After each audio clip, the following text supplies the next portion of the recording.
one, just wanted to do a demo on our cup turners that we got here in the store in Pensacola. These are custom made. They're 20 inches in length and about 5.5 inches tall here. All our cup turners come with a heavy duty 8 gauge power cord, and they also have a on and off switch conveniently located in the back here for you. We've also added a roller bearing here in case you ever we pre-level these when you order them, but if you ever needed to make some adjustments or you change your different handle or something, you're able to adjust this so that you can keep it level. We've also included another holder here, so what that'll do is when you're finished working on one cup and you want to let it dry, you can just set it up here and set it and forget it. So during that time you can work on your next cup. And if you like these, you want to pre-order one, you can go to our Etsy page. I'll put a link below in the video.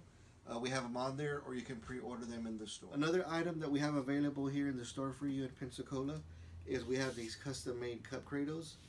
These come very handy when you're trying to apply your decals. You want to keep them straight and level.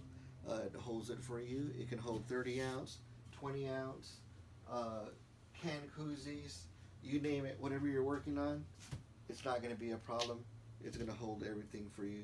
They're angled so it slopes towards you and it's easier for you to see. We do have these available in the store, and we'll also have them available on our Etsy. I'll put a link on there below. That way, if you want to order one and pick it up in store, whether it be the cup turner or the cup cradle, you can do that.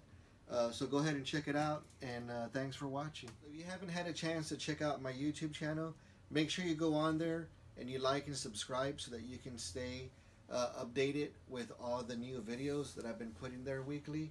I'm putting a lot of tutorials, how-tos, and also doing giveaways on there. So make sure you check it out. I'll put a link in the description, and thanks for your support.